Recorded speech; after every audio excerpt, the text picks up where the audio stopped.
Días, mi nombre es María Evelia Velázquez Urón, estudiante de práctica nivel 1 de la ciudad de Cúcuta. El día de hoy les voy a hablar acerca de la evaluación fonoaudiológica del habla en infantes diagnosticados con síndrome de Cri-du-Chat. Dentro de los resultados obtuvimos la formulación de la pregunta problema mediante la estrategia PICO, la cual se obtuvo el siguiente interrogante: ¿cuáles son los métodos y estrategias de evaluación del habla utilizados en infantes diagnosticados con síndrome de Cri-du-Chat? Después del diseño de la pregunta de investigación, se procedió a realizar la búsqueda y selección de artículos científicos mediante la estrategia PRISMA, la cual consta de 4 fases. La primera, la fase de identificación; la segunda, la fase de screening; la tercera, la fase de elegibilidad; y la cuarta y última fase, la fase de inclusión. Dentro de la primera fase de identificación, se observan el total de artículos científicos encontrados a través de los 8 cruces de variables diseñados, para los cuales se obtuvo mediante una variable dependiente y 8 variables independientes, arrojando las siguientes combinaciones: fonoaudiología en el síndrome del maullido de gato, habla en el síndrome del maullido de gato, evaluación del habla en el síndrome del maullido de gato, diagnóstico fonoaudiológico en el síndrome del maullido de gato, articulación del habla en el síndrome del maullido de gato, respiración en el síndrome del maullido de gato, trastornos de la deglución en el síndrome del maullido de gato y pliegues vocales en el síndrome del maullido de gato. Posterior, en la segunda fase, correspondiente a la fase de screening, se observan el total de artículos científicos encontrados a través de estos 8 cruces diseñados y en las 6 bases de datos utilizadas en la presente investigación, las cuales fueron Scopus, PubMed, ScienceDirect, Dialnet, Cielo y Signos Fónicos, para los cuales se obtuvo un total de 307 artículos para Scopus, 421 artículos para PubMed, 155 artículos para ScienceDirect, 71 artículos para Dialnet y 16 artículos para Cielo. Posteriormente, en la tercera fase de elegibilidad, podemos observar los 62 artículos encontrados y seleccionados a través de la lectura de títulos y resúmenes, para los cuales después de esto se realizó una lectura total de dichos artículos científicos, encontrando e incluyendo 31 artículos científicos en la presente investigación, distribuidos de la siguiente manera: Scopus con 10 artículos incluidos, PubMed con 6 artículos incluidos, ScienceDirect con 7 artículos, Dialnet con 5, Cielo con 2 y Signos Fónicos con 1 artículo científico incluidos en la presente revisión sistemática. Por último, en la cuarta fase de inclusión encontramos los tipos de artículos científicos presentes en esta investigación, los cuales fueron 5 artículos de estudios de casos y controles, 15 artículos relacionados a revisiones sistemáticas, 8 artículos referentes a estudios de caso y 4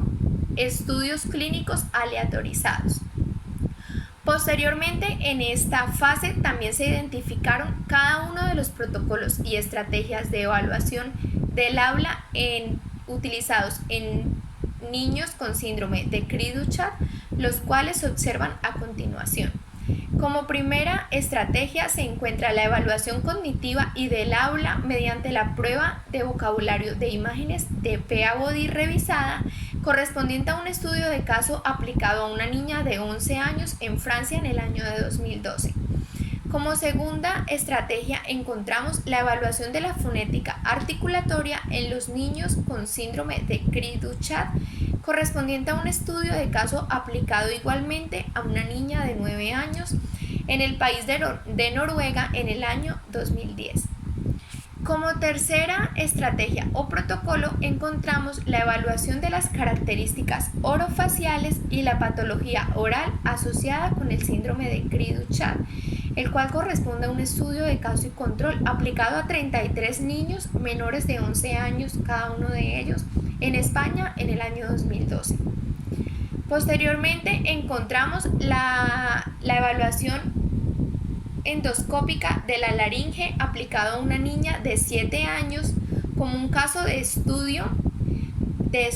y control en Estados Unidos en el año 2012. Posteriormente, también se identificó la evaluación de los patrones fonoarticulatorios en el síndrome de lesión síncope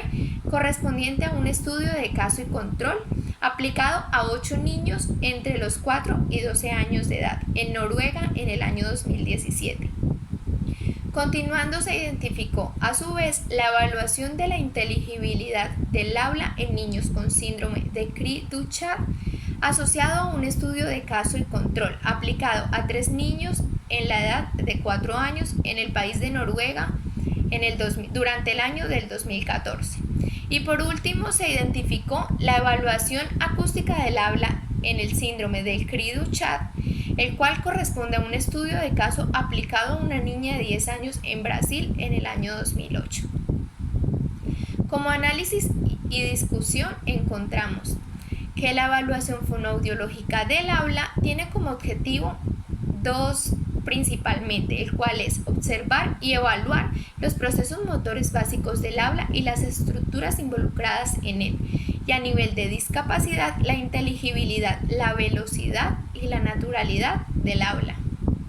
Haciendo un análisis mucho más profundo de cada una de estas evaluaciones identificadas y mencionadas anteriormente, encontramos que en la evaluación fonoaudiológica cognitiva y del habla mediante la prueba de vocabulario PEA-BODY revisada, tiene como objetivo evaluar los trastornos del habla y una posible dispraxia orofacial en una niña diagnosticada con síndrome de Cri-du-Chat, en la cual se evaluaron ítems a nivel de habla como fluidez verbal, repetición de palabras, producción léxica y praxias orofaciales, dentro de la cual se obtuvo como resultado una cantidad muy baja en cuanto a la repetición y producción de palabras, en donde se escuchó una voz muy aguda. En cuanto a la fluidez verbal y las praxias orofaciales, se vieron interrumpidas por la dispraxia orofacial asociada principalmente a la mejilla y a la mandíbula de nuestra usuaria, comprobada al momento de la evaluación que se le hizo a ella. Como fundamento encontramos que el teórico Starkhaus nos indica que esto se debe a que la dispraxia orofacial existe y afecta la planificación y la producción del habla y se caracteriza por un déficit del habla en varios niveles de su procesamiento, como lo son la planificación fonética y la implementación del programa motor del habla. Continuando con la evaluación fonética articulatoria en niños con Cri-du-Chat, encontramos que su objetivo es evaluar las unidades básicas del habla como acciones, es decir, movimientos concretos uno por uno o más articuladores. Dentro de su aplicación, hallamos que sus consonantes fueron examinadas en 2 parámetros. El primero, una tasa de error, y el segundo, un patrón de error. Además, los errores de articulación de la paciente se identificaron y se clasificaron según dos parámetros. El primero, gestos faltantes, errores de diferenciación y afinación, y segundo, errores de coordinación y secuenciación. Como fundamento encontramos que Christophersen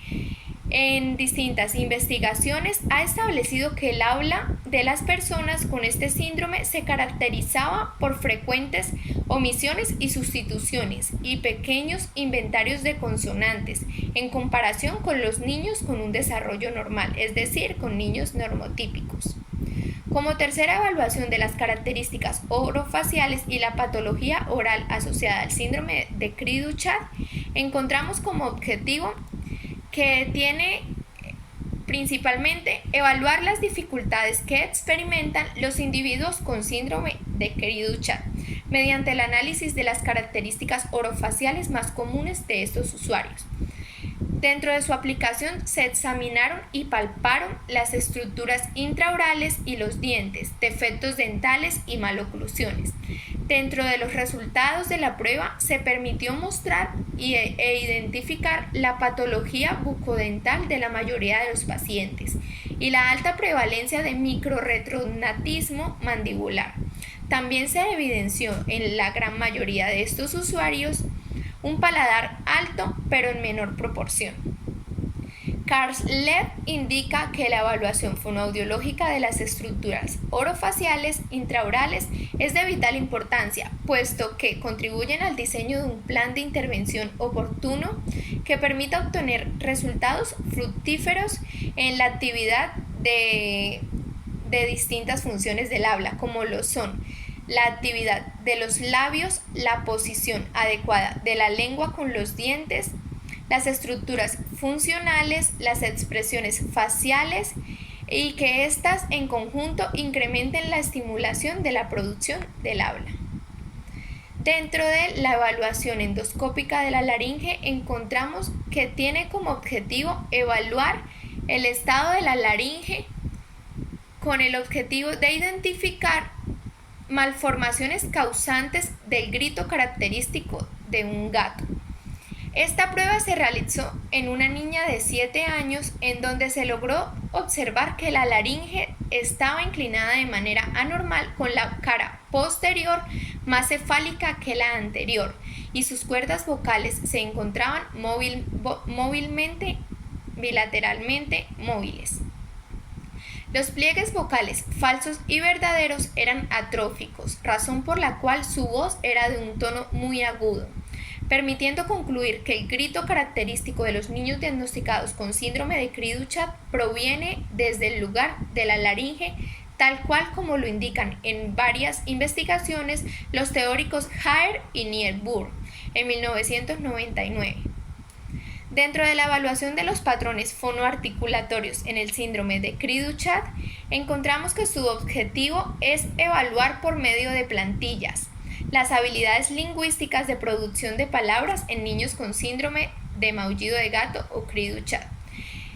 para la cual dentro de su aplicación se identificaron una serie de plantillas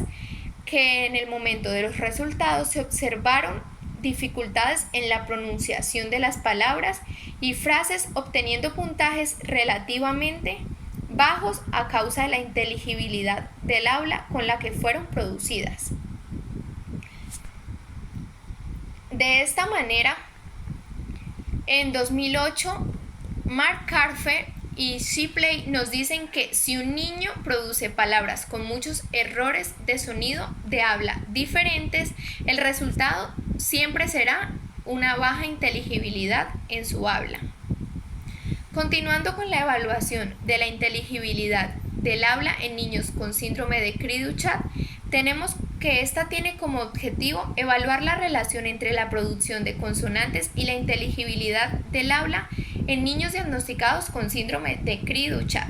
dentro de los cuales se aplicó a 3 niños y se observó más dificultad en la posición inicial de la producción de las palabras y de los consonantes que en la posición media y final, lo que incrementaba la inteligibilidad del habla, causando que poco se les lograra entender al momento en que producían dichas palabras. Carrión en 1998 afirma que un habla se torna inteligible al momento en el que surgen distorsiones fonéticas de la estructura gramatical de las palabras o las frases, es decir, que un habla se torna inteligible desde el momento uno en el que la estructura de una palabra o una frase es totalmente cambiada. Y por último, dentro de la evaluación acústica del habla en el síndrome de Cri-du-Chat, se obtuvo que se encontraba caracterizada por evaluar la repetición, la pronunciación y la producción del habla por medio de un análisis acústico en niños de Cri-du-Chat, la cual se aplicó dentro de una cabina con un micrófono y con un software incorporado dentro de un computador. En el espectrograma se pudo observar al momento de los resultados que al inicio de la voz hubo un ataque vocal áspero, con ruido y una interrupción de la frecuencia durante la emisión de una vocal sostenida, permitiendo asociar cada una de estas alteraciones del habla con algún retraso funcional del mecanismo de la voz y el habla, puesto que la evaluación laringoscópica de esta niña no mostró anormalidades en su estructura de la laringe. lo cual permite una controversia con los autores anteriormente mencionados, los cuales son Jaer y Niebuhr, los cuales en muchas investigaciones han afirmado que es la laringe el lugar de origen de esta patología, el cual se caracteriza con un grito muy característico del maullido y muy parecido al maullido de un gato. Como conclusiones obtenemos, es importante resaltar la evidente ausencia de estudios que aborden la evaluación fonoaudiológica del habla a nivel mundial en niños diagnosticados con síndrome de Cri-du-Chat, puesto que aparte de ser una enfermedad huérfana, poco común y poco conocida, su prevalencia de estudios se basa en las evaluaciones realizadas a nivel genético para su posterior diagnóstico, dejando de un lado la importancia de realizar investigaciones que diseñen o identifiquen protocolos de evaluación del habla, los cuales permitan examinar las alteraciones presentes y los cuales a su vez contribuyan al oportuno tratamiento fonoaudiológico, siendo la evaluación fonoaudiológica del habla una herramienta de vital importancia en el desarrollo de los niños con síndrome de Cri-du-Chat, puesto que permite evaluar el estado anatómico y funcional de cada una de las estructuras orofaciales involucradas en la producción del habla